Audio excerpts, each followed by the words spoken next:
The big game is fast approaching, but wait, you still haven't got your tickets. You've spent hours searching, but you're still confused about ticket prices. Time to stop searching. Visit ticketcompare.com. We compare ticket prices for all the popular leagues and tournaments for you. We work only with the most trustworthy sites, so you can have peace of mind when buying your tickets. Compare prices, buy tickets, get to the game.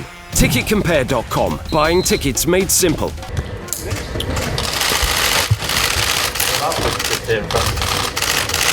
Oh, back a bit, Phil. Back a bit, you tell me you're in. Yeah, that's it.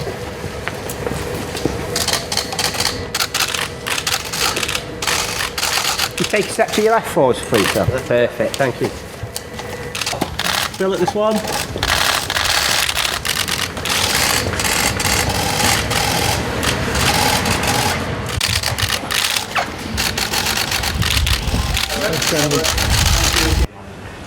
And when I become the manager, I'll come off Twitter. I've enjoyed Twitter.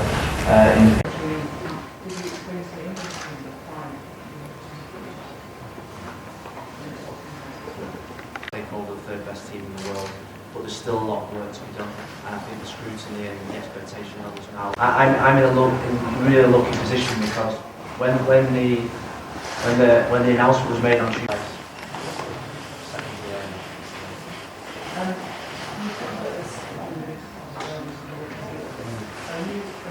It's been a bumpy start to the job, to say the least. You've been accused of being sexist, joking about domestic violence. How do you now, in the cold light of day, now that you're in post, reflect on those tweets? Well, first and foremost, I think last Tuesday at 6 o'clock when the FA announced my appointment, it was one of utter pride and excitement to work with the third best team in the world. I'm excited about the job.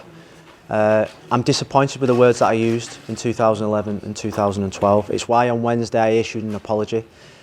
It's not a true reflection of who I am, my character, the way I was brought up, and that's the most important thing. I was brought up with good values by my mother and father, and that's why I apologised. So how does a tweet about battering your wife tie in with those values? It was that wording of that particular tweet that probably disappointed me more, because in isolation, it wasn't aimed at domestic violence. It wasn't aimed at battering my wife. It was a competitive game of sport on holiday. It was badly worded. I'm disappointed that I put that out, and that's the reason that I apologise again today. But you knew the double meaning. You knew the joke at the time, or you were just completely misinterpreting. It was a silly mistake. And doesn't it show a lack of judgment, a lack of leadership quality to have made those kind of mistakes? We all make mistakes, but you are in the role that you are. You had a high-profile role then.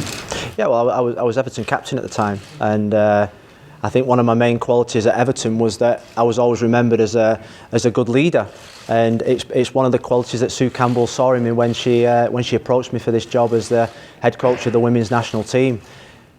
It's something that I've apologised for. I'm disappointed in the words that I used, but I think if you speak to people that know me, people within the game of football, people outside of football, I think they know my true character. I think they know the way and my beliefs. I've grown up in a house with a sister that is the head coach of the women's netball team. I've known the challenges that she's had. I've virtually spent all my life on the side of a netball court. I have utter respect for women's sport. I think they're great ambassadors for grassroots in terms of getting girls involved in sport, and I aim to continue that. And finally, your message to the people who say you're not up to this job because you don't have experience in the women's game. Look, I think the gap between the women's and the men's game is closing massively. I really do. And when you talk about the group of players that I will be coaching in 3 weeks' time, you're talking about elite players, the best in Europe, the best in the world. Well, actually, if you're looking at the candidates that went for this job, I'm probably the best candidate because I've worked at elite level. I've played and coached at elite level at Manchester United and at Valencia. I've worked with the best players in Spain, and I've worked with the best players in Europe and in the world at Manchester United.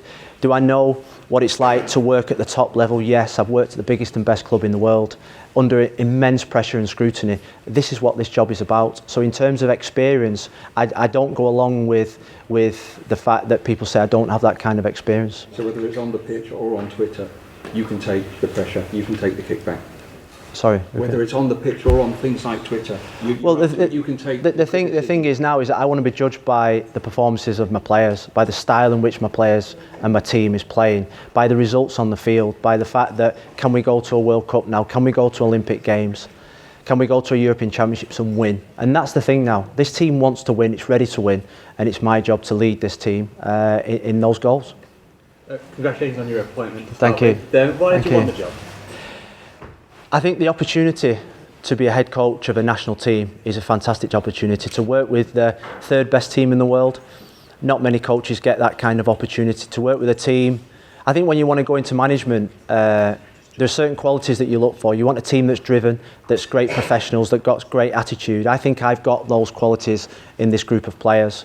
And like I say, I don't think I've ever been as excited about a position or something, a challenge in my life as this one.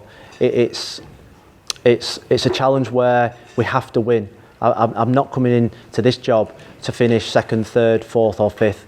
You know, we've got an ambitious group of players that have already told me that they want to win a gold medal. And those kind of ambitions actually really excite me. The FA now, the remit is to win the 2019 World Cup. So the bar's been set high, and it's my job to push the bar now for the players, because we are the third best team in the world, but the jump from third to first is always going to be the hardest. It's the difference between very good and great. I want to make these players great. And what do you think you specifically bring to the role? Well, I think I've said already, I think it's the experience of working at the top level with elite players. I know what it takes to be an elite player.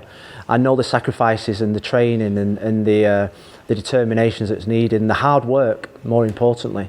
So when I addressed the team last Tuesday in La Manga, I asked for them. I said, look, I want to win now, and I want to go to the She Believes, and we need to start believing. And that's the most important thing. These players, they want to win. They've got to start believing it. And because I've worked at the top level and played at the top level, all the things that made me successful in my life so far, I'm going to be implementing them with my players. The discipline around the place, the discipline on the pitch, the system that we're going to play, the fact that I want to play with a certain style in dominating the opposition. I think it's what I've got to do. There's been talk in the media about a stepping stone situation with this appointment. How do you see it? How long do you want to? Well, first and foremost, I never use the word stepping stone. I think that word has been put into my mouth by other people. I use the word develop, and I stand by that word, because I want to develop into the best coach in the world in the women's game, and I want to win. I want to win the World Cup. I want to develop into a World Cup winning coach, an Olympic Games winning coach, and a European Championship winning coach. And I want my players to develop with me, and I want to help them develop, because ultimately, when people talk about stepping stones, the stepping stone is to something better. I don't think it gets much better than this.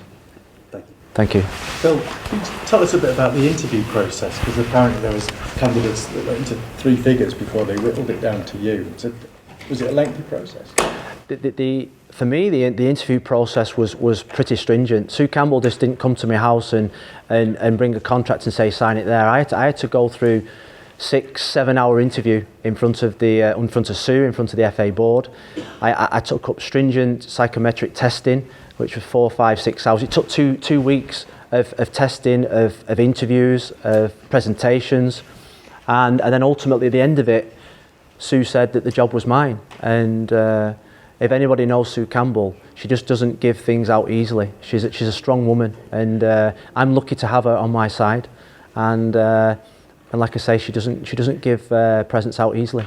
You say you've met with the players and you've got their support. Have you met with any of the club managers, and what sort of reaction you get? Yeah, well, I've been at 2 games this weekend, and I've met all 4 managers this weekend. And you know, if you look beyond the media criticism and negativity surrounding the appointment, I've been on the London Tube, the Virgin trains. I've been in and around London, Manchester.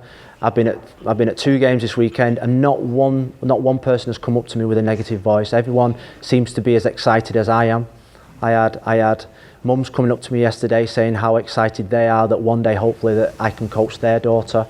I was received fantastically well at Liverpool on Saturday, and at Adams Park, Wickham yesterday by Reading. And it's that actually the feeling that I get gives me a special feeling that I think we're going into something there that could be really special. And forget the negativity, because I think football people know, and that's what we're talking about here. We're talking about football. You know, I know it's the women's game and the men's game, but this is a game of football. I think everyone's excited by it.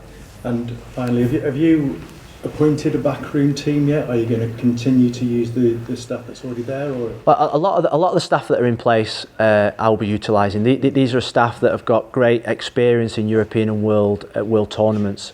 I'm in the process this week of finalising my 2 assistant managers and my goalkeeping coach. So by the end of the week, hopefully, I'll have some more information for you. The only reason I ask is I've spotted Casey Stoney lurking around. Yeah. Is she going to be involved? Well, she's one of a number of coaches that I'm looking at. I've actually known Casey quite a while now, and she's an impressive player, because I saw her play on Saturday, but she's an impressive character and someone that will be part of the player development role within the FA, and someone that I'll be working very closely with. Thanks. Thank you. So you've obviously just come back from La Manga. What sort of impressions do you have of the squad and the players that you've met and worked with so far? Well, I watched the game in La Manga on Tuesday, and then I addressed the team afterwards and had an evening meal with them. Spent a bit of time meeting individuals, units, and obviously all the staff. And my first impression was the impression that I had anyway, was that it's an incredibly driven group, incredibly ambitious group, and you know what, they want to win and they want to improve, and I think as a coach you can't ask for anything more than that. And there was a real, and I said it before, that normally when you address a group of players, you know, you said there's 22 players, you normally get maybe 2 or 3 wandering off, losing concentration.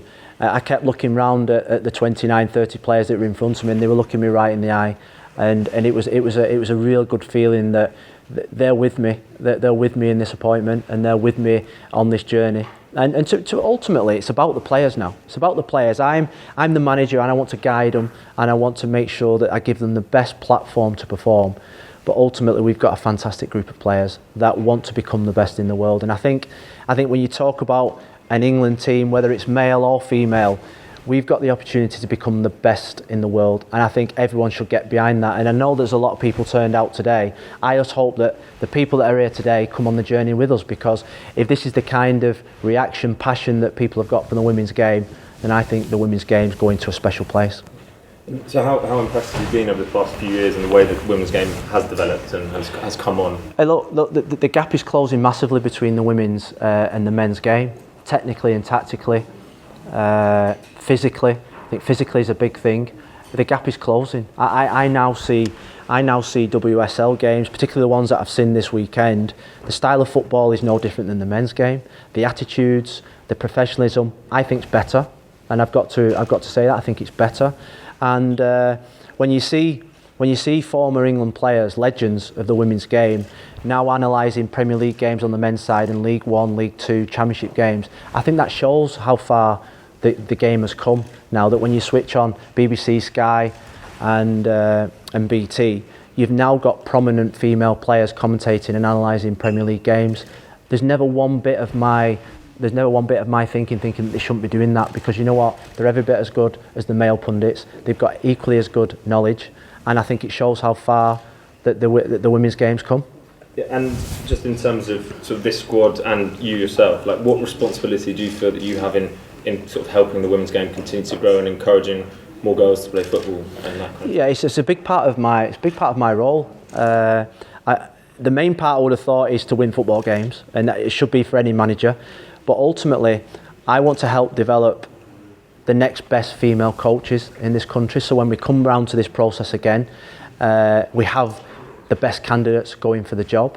I spoke to the Bristol City general manager on Saturday, and we was talking about academy. I think in terms of our academy and from 15s upwards, I want to put in place a DNA for the women's game, and not just when we get to the senior team all of a sudden just start doing sports science. I want to create a pathway right from the bottom. I'll be working closely with the coaches. Mo Marley, I was in La Manga with, who's done an impressive job so far, and she's an impressive lady with great knowledge.